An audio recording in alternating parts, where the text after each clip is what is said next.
বিসমিল্লাহির রহমানির রহিম। হযরত আবু যর রাদিয়াল্লাহু আনহু হইতে বর্ণিত, রাসূলুল্লাহ সাল্লাল্লাহু আলাইহি ওয়াসাল্লাম ইরশাদ করিয়াছেন, সর্বশ্রেষ্ঠ আমল হলো আল্লাহ তাআলার জন্য কাউকে মহব্বত করা এবং আল্লাহ তাআলার জন্য কাউকে দুশমনী হিসেবে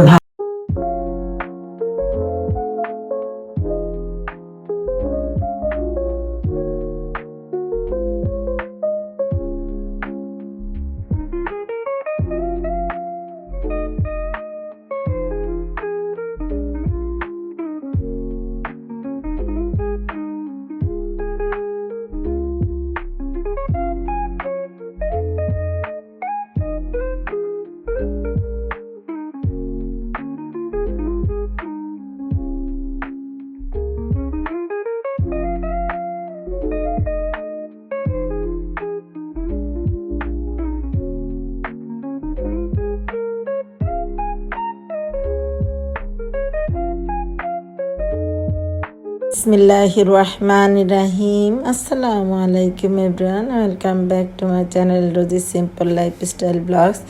আশা করি আল্লাহর রহমতে সবাই ভালো আছেন। আলহামদুলিল্লাহ আমরা ভালো আছি। নতুন একটি ফ্যামিলি ব্লগ দেখার জন্য সবাইকে স্বাগত জানাই। ইনশাল্লাহ ভালো লাগবে।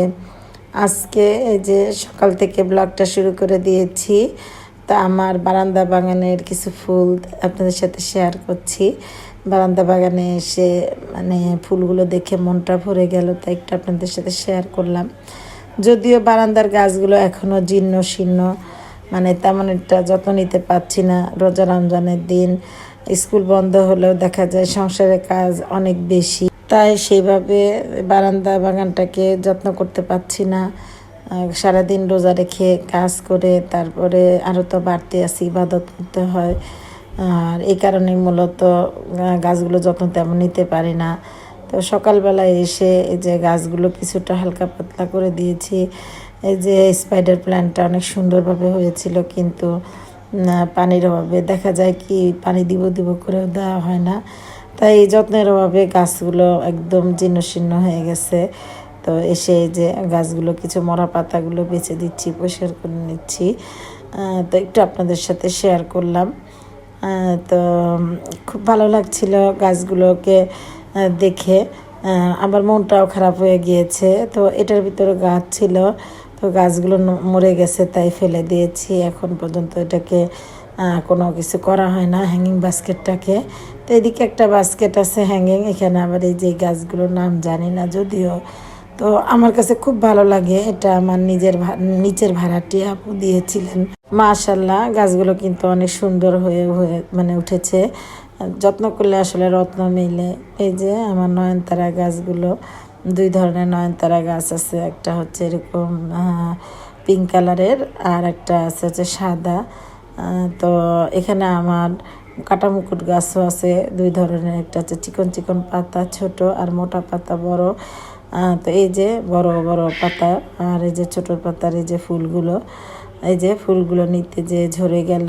তো এই ফুলগুলো দেখতে কিন্তু খুব ভালো লাগে আমার কাছে, তা আমি একটু তুলে আপনাদের সাথে শেয়ার করলাম। তো আমার বারান্দার ওপার দিয়েও কিন্তু সুন্দর করে দেখা যায় গাছগুলো, তো আমি একটু বাইরে দিয়ে দিলাম আর কি। তো গাছগুলো দেখতে সুন্দর লাগে, দিক দিয়ে ফুল হয়েছে।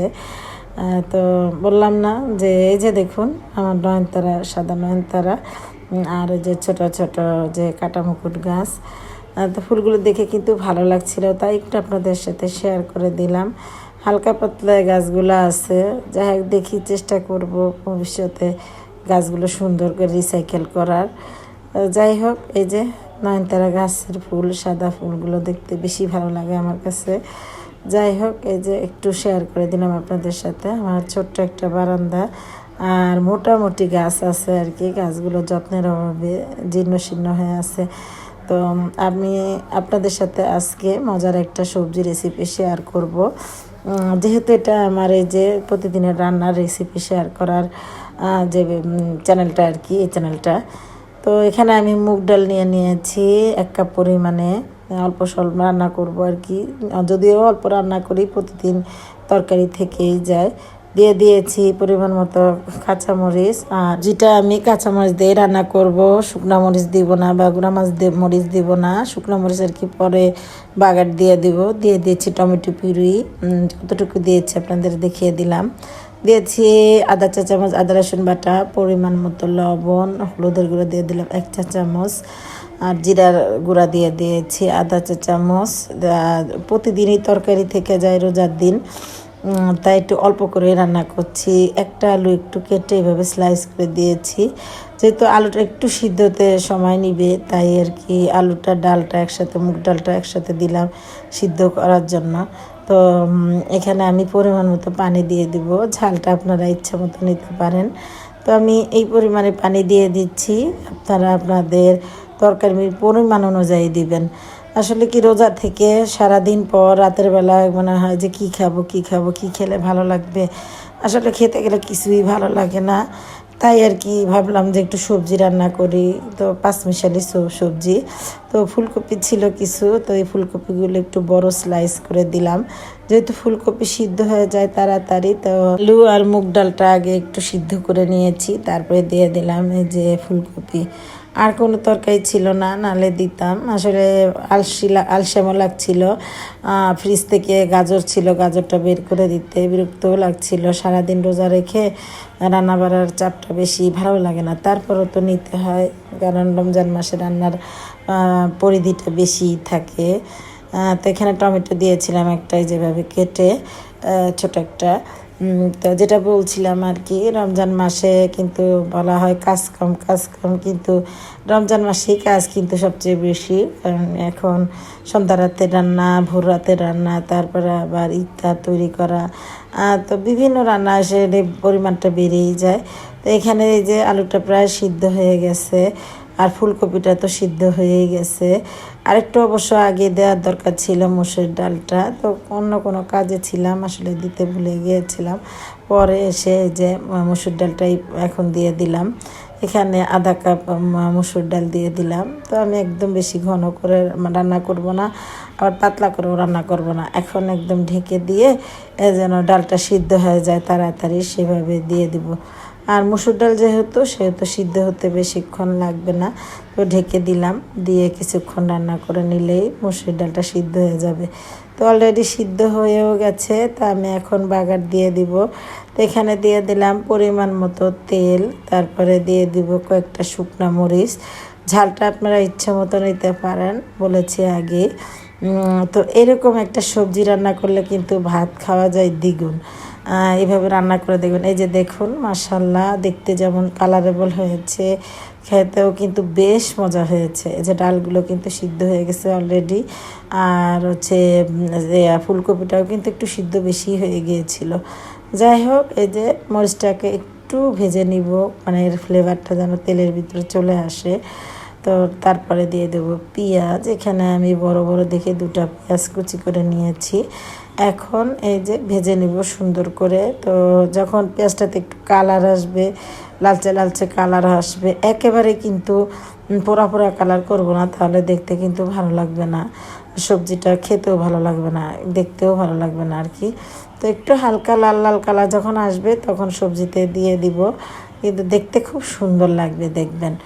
আর ধনেপাতা হলে তো ভালো হতো, তো যাই হোক ধনেপাতা ছিল না দেখে দিতেও পারিনি। তো এই যে আমার পেঁয়াজের কালারটা সুন্দর হয়ে আসছে। তো এরকম একটা সবজি রান্না করে দেখবেন, খুব ভালো লাগে। আর সারাদিন রোজা রাখার পরে এরকম সবজি দিয়ে ভাত খেতে খুব মজা লাগে। তা আমি খেয়েছি বলে আপনাদের সাথে শেয়ার করছি। আর মাছ খেতে খেতে আর ভালো লাগে না, তাই ভাবলাম যে একটু ব্যতিক্রম রান্না করি। তো আসলে পেট ভরে ভাত খাওয়া গেছে। তো এই যে এরকম পরিমাণে যখন পেঁয়াজটা কালার আসবে সময় দিয়ে দিলাম আর কি সবজির মধ্যে।